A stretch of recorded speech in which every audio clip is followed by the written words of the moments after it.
Imagine stepping through a gate nearly 2,000 years ago.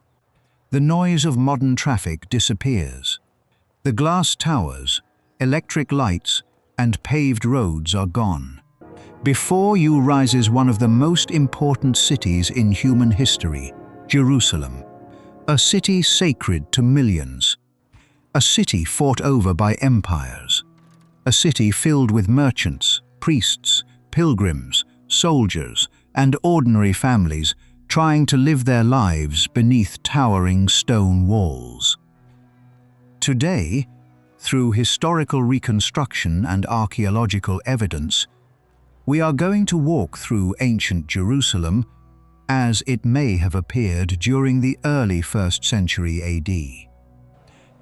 We will move through crowded streets, visit markets filled with exotic goods, climb toward the magnificent Temple Mount, explore residential neighborhoods, and witness the daily life of the people who called this remarkable city home. This is not the Jerusalem of paintings or movies. This is ancient Jerusalem as historians and archaeologists believe it truly looked. So take a deep breath. The year is approximately AD 30, and our journey begins just outside the city walls. The sun is already warming the hills of Judea as we travel along a dusty road leading toward Jerusalem. The landscape appears rugged and dry. Rocky limestone hills stretch in every direction. Olive trees dot the slopes. Small farms occupy the valleys below. Ahead, Jerusalem rises dramatically above the surrounding terrain. The city sits atop a series of ridges and hills, protected by steep valleys on several sides. From a distance, the most striking feature is the enormous temple complex dominating the skyline. Its white limestone walls gleam brilliantly under the sunlight. Some ancient writers claimed parts of the temple appeared almost like a snow-covered mountain. The gold decoration on the sanctuary reflects the morning sun so intensely that travelers sometimes have to shield their eyes. Long before entering the city, pilgrims can already see its most sacred structure. As we continue walking, traffic increases. People from every corner of the Roman Empire are arriving. Jewish pilgrims come from Egypt, Syria, Asia Minor, Greece, and beyond. Many speak different languages. Some converse in Aramaic. Others use Greek. Roman officials speak Latin. The roads leading to Jerusalem are filled with movement. Families travel with donkeys carrying supplies. Merchants transport goods to market. Religious pilgrims sing psalms as they approach the holy city. The closer we get, the larger the crowds become. Jerusalem's permanent population may number around 40,000 to 80,000 people. But during major festivals such as Passover, the population can swell dramatically. Some historians estimate hundreds of thousands of visitors may gather in and around the city. For many travelers, this is the most important journey of their lives. Now we approach one of Jerusalem's massive gates. Towering stone walls surround much of the city. These defenses have been expanded and rebuilt numerous times over centuries. Roman soldiers stand watch nearby. Their armor glints in the sunlight. They carefully observe incoming crowds. The Roman authorities understand Jerusalem's importance. They also understand its volatility. Religious festivals can quickly become political gatherings. As we pass through the gate, we enter a completely different world. The streets are alive. Noise echoes between stone buildings. Animals bray. Merchants shout. Children run through narrow alleys. The smell is overwhelming. Fresh bread, olive oil, spices, sweat, livestock, wood smoke, the scent of thousands of people living closely together. Most streets are narrower than many modern visitors imagine. Buildings crowd against one another. Many structures are constructed from local limestone. Their pale surfaces reflect sunlight and brighten the city. Some roads are paved with stone, others are packed earth. Drainage channels run alongside certain streets. The city feels ancient but busy, religious yet commercial, sacred and practical at the same time. This is not a museum, it is a living city. Our first destination is the marketplace. Jerusalem's markets are among the city's busiest locations. Every day, merchants arrive carrying products from across the Mediterranean world. As we enter the commercial district, the atmosphere becomes even more energetic. Stalls line the streets. Canopies provide shade from the intense sun. Customers negotiate prices loudly. Coins exchange hands constantly.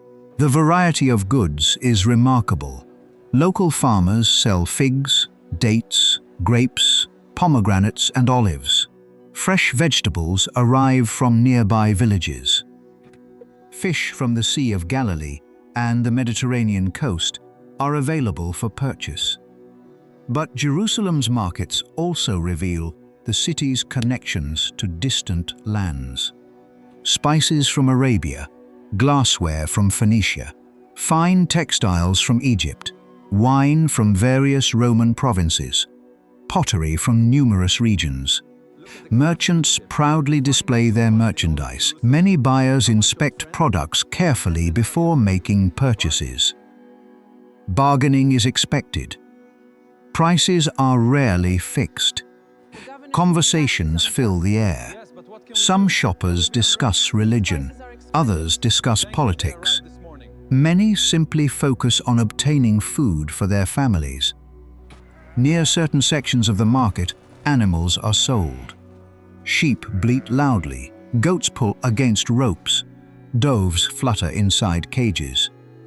These animals serve practical purposes, but many are also destined for sacrifice at the temple. The marketplace functions as the economic heartbeat of Jerusalem. Without it, the city could not survive.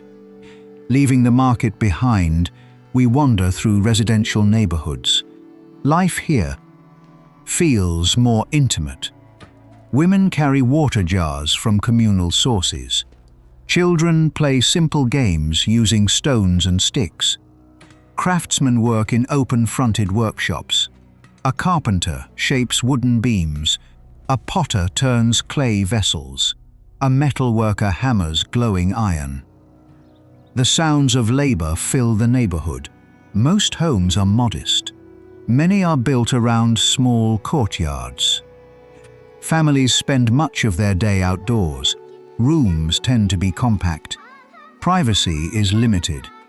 Multiple generations often live together. The wealthy enjoy larger residences.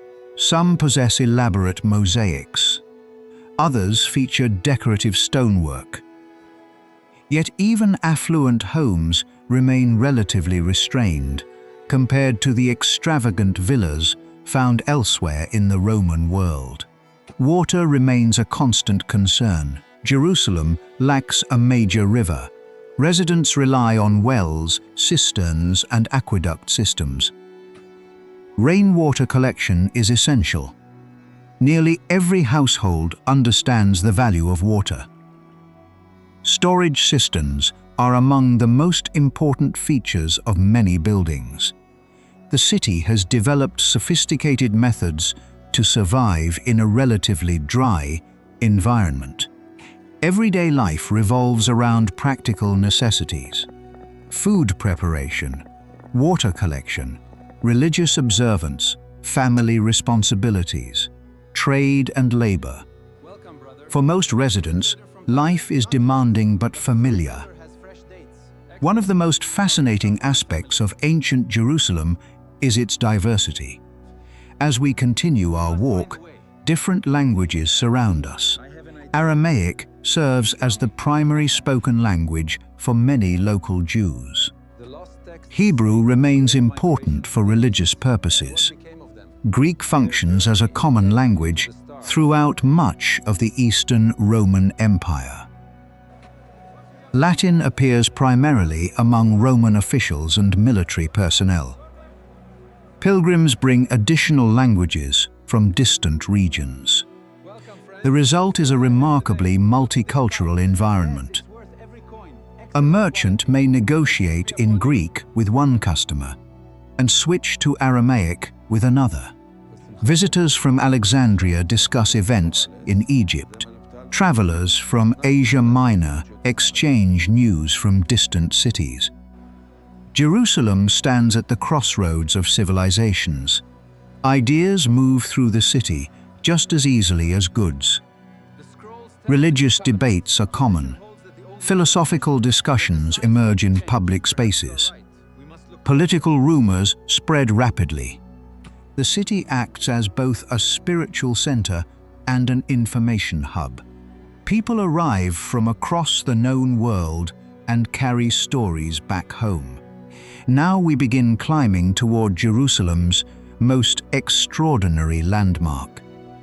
The Temple Mount dominates both the physical and spiritual landscape.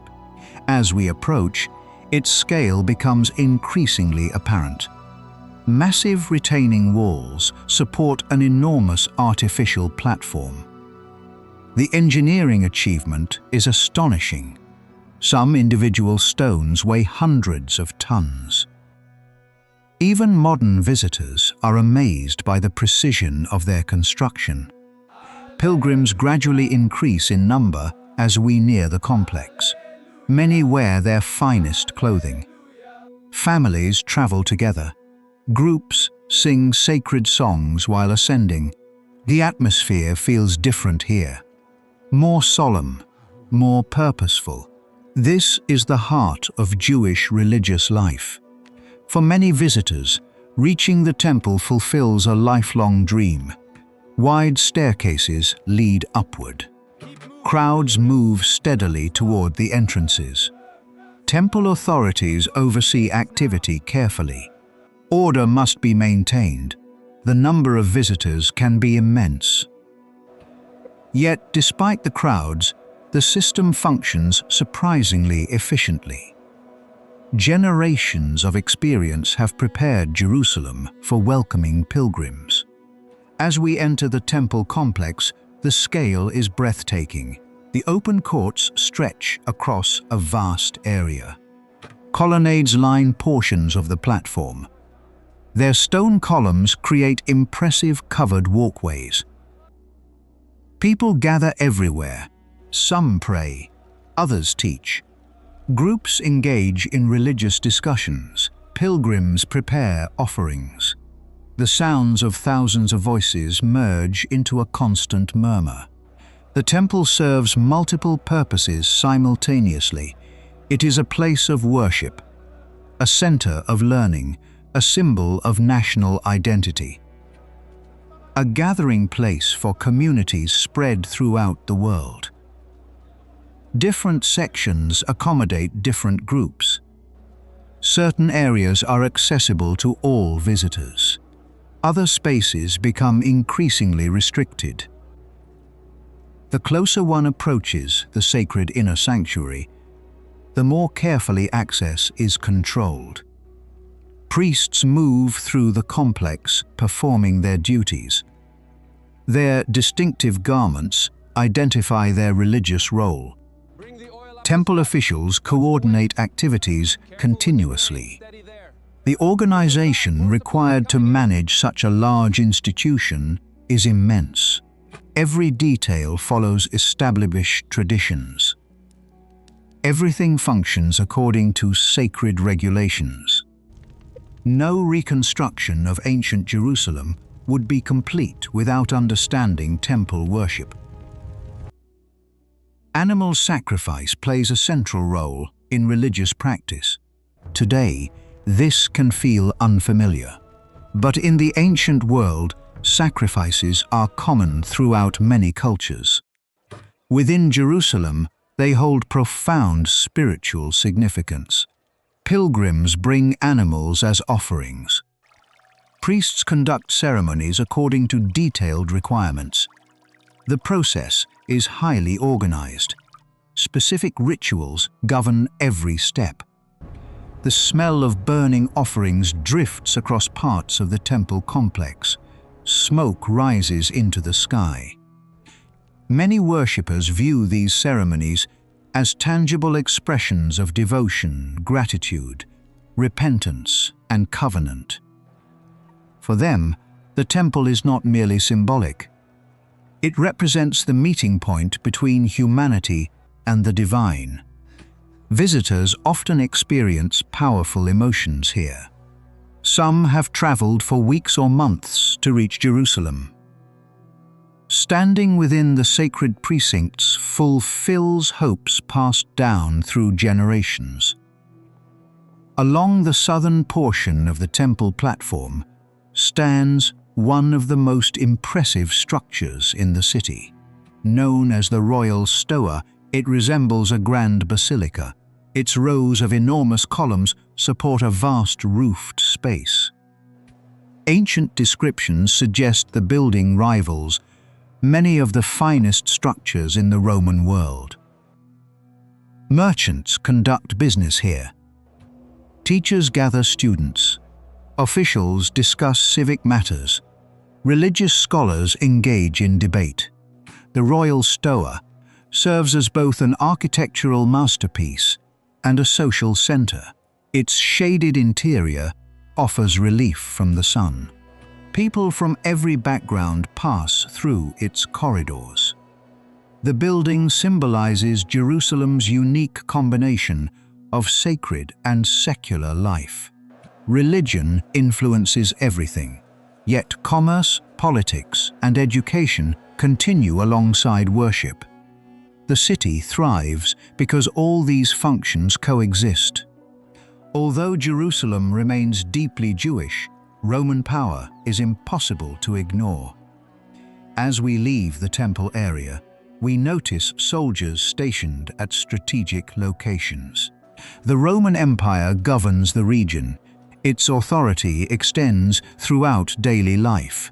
Taxes support imperial administration. Roman laws influence governance. Military forces ensure stability. Most of the time, interactions between residents and soldiers remain relatively routine. Yet, tensions frequently exist beneath the surface. Many Jews resent foreign rule. Some dream of independence. Others favor cooperation. Political opinions vary widely. Roman authorities understand Jerusalem's potential for unrest. Religious passion can quickly transform into political resistance. For this reason, soldiers maintain a visible presence. Watchtowers overlook important areas. Patrols move through the streets. The balance between order and tension remains delicate. As evening approaches, Jerusalem begins to change. The intense heat gradually fades. Long shadows stretch across stone streets. Merchants close their stalls. Families return home. Cooking fires appear throughout the city. The smell of evening meals fills the air. Oil lamps illuminate interiors. Their soft light flickers through doorways and windows. Unlike modern cities, darkness arrives quickly. There are no electric lights, no illuminated signs, no glowing skyscrapers. Night transforms the urban landscape. The city's noise diminishes. Conversations become quieter. Many residents gather for meals with family members. Stories are shared. Religious traditions are observed. Children listen to elders recount historical events and sacred teachings. Above the city, the stars appear brilliantly clear. Without modern light pollution, the night sky becomes a spectacular display. Ancient people often navigate, measure seasons, and contemplate spiritual questions while observing the heavens. For many residents, the stars reinforce a sense of connection between earthly life and divine creation. During major religious festivals, Jerusalem becomes even more extraordinary. Imagine arriving during Passover. The population swells dramatically. Temporary camps appear outside the walls. Every available room becomes occupied. Roads overflow with travelers. The city vibrates with anticipation. Pilgrims arrive carrying provisions and offerings. Families reunite after long journeys. Religious ceremonies reach their peak intensity. The temple becomes the focal point of immense activity. Songs echo across the city. Crowds move through streets from dawn until late evening. Merchants enjoy booming business. Food vendors struggle to meet demand. Water supplies face tremendous pressure. Yet despite these challenges, Jerusalem has adapted to festival life over centuries. The city expects these surges. Preparations begin long before visitors arrive. For many pilgrims, participating in these celebrations represents one of the most meaningful experiences of their lives.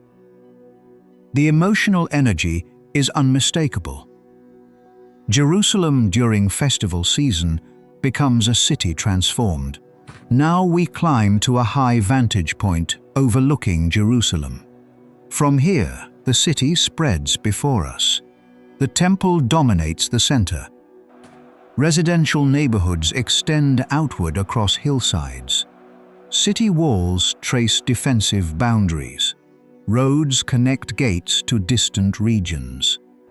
The surrounding valleys emphasize Jerusalem's dramatic setting. Smoke rises from countless hearths. People move through streets like tiny figures below. The city appears simultaneously ancient and vibrant. Every building tells a story. Every street has witnessed generations of history. Jerusalem has already survived conquests, destruction, rebuilding, and political upheaval. And its story is far from over. Future centuries will bring even greater transformations. But at this moment, around AD 30, the city stands near the height of its grandeur. The temple remains intact. Pilgrims continue arriving. Life continues according to rhythms established over generations. Yet history rarely remains still. Within a few decades, Jerusalem will experience events that reshape its future forever. Tensions between Rome and Judea will intensify. Conflict will erupt. The devastating siege of Jerusalem in AD 70 will lead to immense destruction. The magnificent temple that dominates today's skyline will be lost. Much of the city will be transformed. Countless structures we see around us will disappear. The Jerusalem of our walk exists during a brief and remarkable moment. A moment preserved through archaeology, ancient texts, and historical research. Because of these sources, we can reconstruct pieces of a world otherwise lost to time. Our journey through ancient Jerusalem now comes to an end. We have walked through crowded gates and bustling markets. We have explored residential streets filled with everyday life. We have climbed to the Temple Mount and witnessed the spiritual heart of the city. We have seen merchants, priests, pilgrims, craftsmen, soldiers, and families. Together, they formed one of history's most fascinating urban communities. Ancient Jerusalem was far more than a collection of stone buildings. It was a living city shaped by faith, commerce, culture, and human ambition. A place where local traditions met global influences. A city sacred to millions and significant to empires. Today, much of that world has vanished. Yet beneath modern Jerusalem, traces remain. Ancient stones still rest where builders placed them 2,000 years ago. Archaeological discoveries continue revealing new details about daily life. And through historical reconstruction, we can once again walk those streets, even if only for a moment. Thank you for joining this journey through ancient Jerusalem. And until our next walk through history, keep exploring the worlds that time left behind.